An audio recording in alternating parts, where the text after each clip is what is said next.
শুভ সকাল বন্ধুরা। আজ একদম সকাল থেকে ব্লগটা শুরু করেছি। তো সকালে ঘুম থেকে উঠে ঠাকুর প্রণামটা সেরে চলে এসেছি এখন সোজা রান্নাঘরে।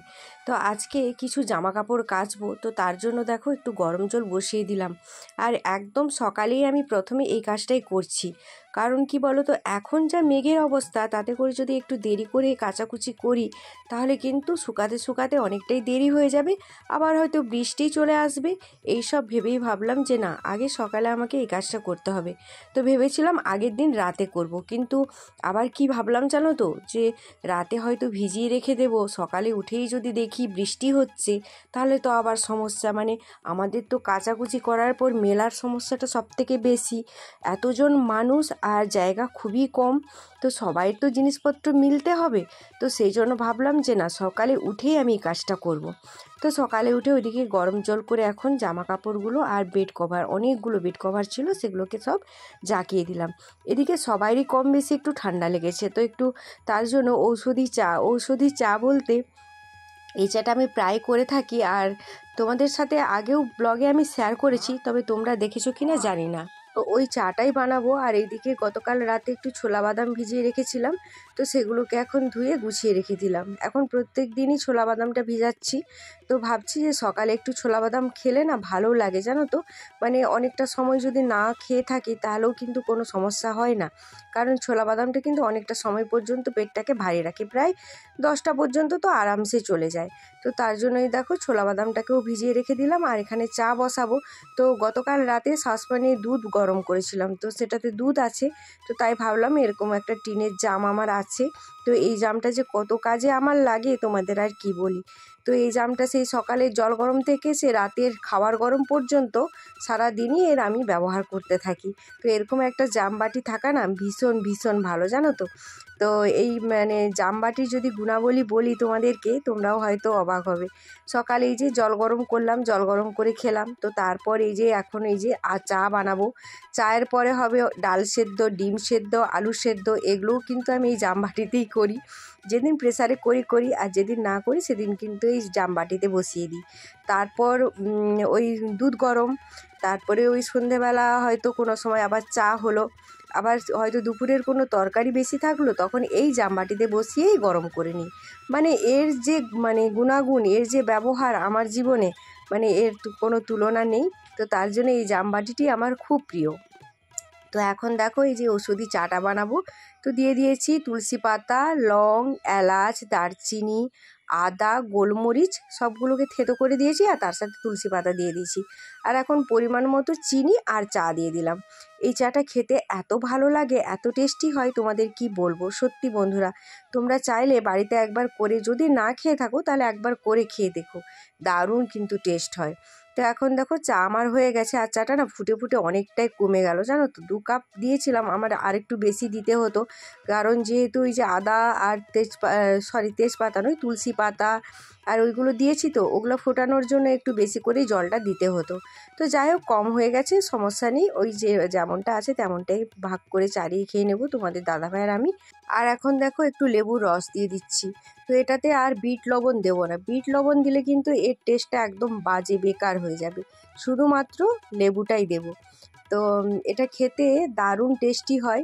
তো দুজনের জন্য 2 কাপ করে নিলাম, আর সাথে একটু এই যে তোমাদের দাদাভাইকে বাটি করে ছোলা আর বাদাম দিয়ে দিলাম, আর সাথে দুটো দুটো করে দুজনে বিস্কুট নিয়ে নিলাম। তো সকালের এই আমাদের টিফিন, মানে টিফিন বলতে সকালের একটা যাই হোক বলতে পারো জলখাবার। এটা খেয়ে যে যার মতো কাজে লেগে পড়বো, ওর মতো মাঠে চলে যাবে, আর আমি এদিকে আমার মতো কাজে লেগে পড়বো। তো এই যে দেখো চাটা খাচ্ছি, আর এক চুমুক দিতেই না কি আরামটাই না লাগলো, সত্যি বলছি। ভীষণ সুন্দর হয় চাটা, তোমরা বানিয়ে একবার খেও। বারবার এই কথাটা বলছি, কারণ সত্যিই খুব টেস্টি হয় চাটা। তখন চা খাচ্ছি, চা খেয়ে দিয়ে তারপর ভাবছি বাইরটা ঝাঁট দেবো, ঝাঁট দিয়ে তারপর সোজা চলে যাব জামা কাপড়গুলো কাচতে, কারণ মেঘকে এখন ভরসা করা যাবে না। এই রোদ, এই বৃষ্টি, রোদ তো নেই, যাই হোক মেঘলা করে আছে, তো বৃষ্টিটা পড়ছে না, এটাই রক্ষে। তো তারপর ভাবলাম যে চলো আগে বাইরটা ঝাঁট দিয়ে দিই, কারণ বাসি বাইরটা বেশিক্ষণ এইভাবে পড়ে থাকলে আবার মা আবার চেঁচামেচি শুরু করে দিবে। আসলে কি বলো তো, একই সংসারে থাকতে গেলে না অনেক কিছু মানিয়ে নিয়ে চলতে হয়, তো সেখানে নিজের ইচ্ছে মতো কোনো রকম কোনো কাজ করা যায় না। তো আমার ইচ্ছে ছিল চাটা খেয়ে জামা কাপড়গুলো কাচবো, কিন্তু দেখলাম ওইগুলো কাচতে গেলে কিন্তু আমার অনেকটাই দেরি হয়ে যাবে, তখন আবার বাইকটা অনেকক্ষণ বাসি হয়ে পড়ে থাকবে। তো এটা দেখলে আমার শাশুড়ি মা আবার চিৎকার চেঁচামেচি শুরু করে দেবে। তো তার জন্য ভাবলাম যে না থাক, আগে কেন আমি কথা শুনবো, তার থেকে বরং আগে বাড়িটা ঝাঁট দিয়ে দিই, তারপর জামা কাপড়গুলো কাচবো। তো এরকমই হয়, একটা সংসারে স্বামী স্ত্রী আর সন্তানকে নিয়ে থাকা সেটা একটা অন্যরকম, আর সবাইকে নিয়ে চলা সেটাও একটা অন্যরকম। তো যাই হোক, সবটাই ভালো, সবের মধ্যেই ভালো খারাপ সব কিছুই আছে। তো এটাও যে খারাপ তেমন নয়, তেমন সংসারের সুবিধা অসুবিধাতে অনেকই সবাইকে পাশে পাওয়া যায়, আর একার সংসার হলে তখন কিন্তু কাউকেই পাশে পাওয়া যায় না। তো সব কিছু বিষয়ের কিন্তু সুবিধা অসুবিধা আছে। তো যাই হোক, ছাড়ো, এইদিকে চলে এলাম এখন জামা কাপড়গুলো কাচতে। আর বেড কভারগুলো মানে কতদিন থেকে যে আমি তুলে রেখেছিলাম তোমাদের আর কি বলবো, ওই পিঠ ব্যথার জন্য তো আর কাচা ধোয়া কিছু করতেই পারিনি, সব ওই চেঞ্জ করছি রেখে দিচ্ছি, চেঞ্জ করছি রেখে দিচ্ছি, এরকমই হচ্ছে। তো আজকে এখন তো এই ওষুধটা খেয়ে এখন একটু ভালো আছি, পিঠের ব্যথার ওষুধ দিয়েছে মানে পিঠ ব্যথা তো আমার ভালো হয়ে যাবে সেটা কথা নয়, তো ব্যথাটা কমিয়ে আছে এখন। আর এদিকে দেখো আমি কাচাকুচি করে নিয়েছি, তারপর তোমাদের দাদাভাইকে বললাম যে জামা কাপড়গুলো আমি ধুয়ে দিচ্ছি, তুমি একটু নিকড়ে দাও, কারণ আমার মানে হাতে জোর নেই এত যে ভালো করে নিকড়াবো, আর একটু ভালো করে না কষকষা করে নিকড়ালে না শুকোতে দেরি হবে, রোদ তো বেরোয়নি। তো সেই জন্য বললাম যে দাও না গো, তুমি একটু নিকড়ে আর আমি ওগুলো মিলে দিয়ে আসি। তো তোমাদের দাদাভাই এদিকে জামা কাপড়গুলো সব আমার নিকড়ে দিচ্ছিল, আর আমি নিয়ে গিয়ে একটা একটা করে মিলে দিচ্ছিলাম। তো এটা আমার একটু অনেকটাই সুবিধা হয়েছে।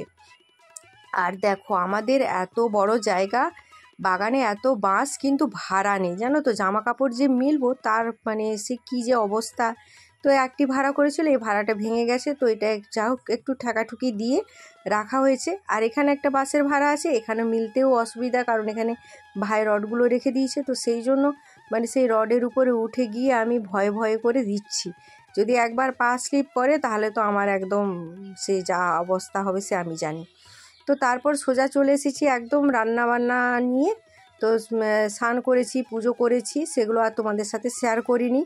তো তারপরে যে সোজা চলে এসেছি রান্নাঘরে, আর রান্নাঘরে এসে দেখো এখন সবজি কাটছি। তো আজকে ওইদিকে দেখো ভাত বসিয়ে দিয়েছি আজকে, আর আগে থেকে মানে অনেক মানে বেশিরভাগ দিন আমি কি করি, স্নান করতে যাওয়ার আগে সবজি কেটে নিই, কিন্তু আবার এক এক দিন যেদিন কাজ যেরকম থাকে সেদিন তো আবার আমাকে এসেই সবজিটা কাটতে হয়, আর মা তো এখন সবজি কাটার সময় পায় না। তো ওইদিকে ভাতটা বসিয়ে দিয়েছি, সবজি কাটতে কাটতে আবার উঠে গেলাম উনানটা ঠেলতে, কারণ এই যে উনুনে রান্না করলে এটাই হয়, জ্বালানি সব নিভে যাবে। তো সেই জন্য আবার গিয়ে জ্বালানিটাকে ঠেলে দিলাম। তারপরে যে দেখো সবজি আমার কাটা হয়ে গেছে, আর আজকে করব কুমড়ো ঘন্ট, আলু পটল সয়াবিন দিয়ে ঝোল বানাবো ভাবছিলাম, তারপরে বলি দেখি একটু ডিম আছে কিনা, তো দেখলাম একটাই মাত্র ডিম আছে, তো চলো ওই একটা ডিম দিয়ে আজকে রান্না করব। তো এইদিকে আলুগুলোকে হাঁড়ির মুখে দিয়ে দিলাম সেদ্ধ করতে, আর এই যে দেখো আমার জামবাটির কেরামতি, তো জামবাটিও আমি বসিয়ে দিয়েছি ওই সয়াবিন সেদ্ধ করতে। তো যাই হোক, ওইদিকে সেদ্ধ হচ্ছে, এদিকে আমার ভাত হয়ে গেছে, এখন কুমড়ো ঘন্টটা বসাবো। তো সমস্ত মশলা করে নিয়েছি, যেমন প্রতিদিন মশলা করি, ওই আদা রসুন পেঁয়াজ পাঁচফোড়ন লঙ্কা এই সমস্ত আর কি। তো সব কিছু দিয়ে এখন সবজিটাও তুলে দিলাম, তো সবজিটাকে দিয়ে এখন ভালো করে কষিয়ে নেব। তো ওইদিকে দেখো সবজি ঘন্টটা বসিয়ে এখন আমি পটলের তরকারির মশলাটা করে নিচ্ছি, ওই আদা রসুন পেঁয়াজ জিরা সমস্ত কিছু একসাথে। আমি ঘরোয়া রান্না করলে কখনোই আলাদা আলাদা করে মশলা করি না, সব মশলা একসাথে পেস্ট করে নিই, পেস্ট করে রান্না করি, তাতে কিন্তু কোনো খারাপ লাগে না। তো এখন দেখো মশলা আমার বাটা হয়ে গেছে, আর মিক্সিতে বাটলেও হতো, কিন্তু কি বলো তো, মিক্সিতে বাটা আর শিলনোড়ার বাটার মধ্যে অনেক পার্থক্য। মিক্সির থেকে কিন্তু শিলনোড়ার বাটার মশলার টেস্টটা কিন্তু খুব ভালো হয়। তো ওইদিকে মশলা বেটে এসে দেখি আমার এদিকে কুমড়ো ঘন্ট হয়ে গেছে, আর কুমড়োটা না ভীষণ ভালো ছিল, এত সুন্দর মানে সেদ্ধ হয়েছে, আর দেখো তরকারিটা কতটা আঠা আঠা চিটচিট হয়েছে। কুমড়ো ভালো হলে না কুমড়োর তরকারির টেস্টও ভালো হবে, আর দেখতেও ভালো লাগে। তো একদম আঠা আঠা হয়েছে, আর সত্যি খুব টেস্টিও হয়েছিল তরকারিটা। আজ বন্ধুরা একদম ভুলেই গেছি ইন্ট্রোটা দিতে। তো চলো বন্ধুরা, এখন দুপুর হয়ে গেছে, তো দুপুরের সময় ইন্ট্রোটা দিচ্ছি, তোমরা কিছু মনে করো না, আজকে ভয়েস ওভার দিতে দিতে না ভুলেই গেছি যে ইন্ট্রো দেওয়া হয়নি। তো যাই হোক, তোমরা সবাই কেমন আছো, আশা করছি সবাই খুব ভালো আছো আর সুস্থ আছো। আমিও বেশ ভালো আছি, মোটামুটি এখন ভালোই আছি।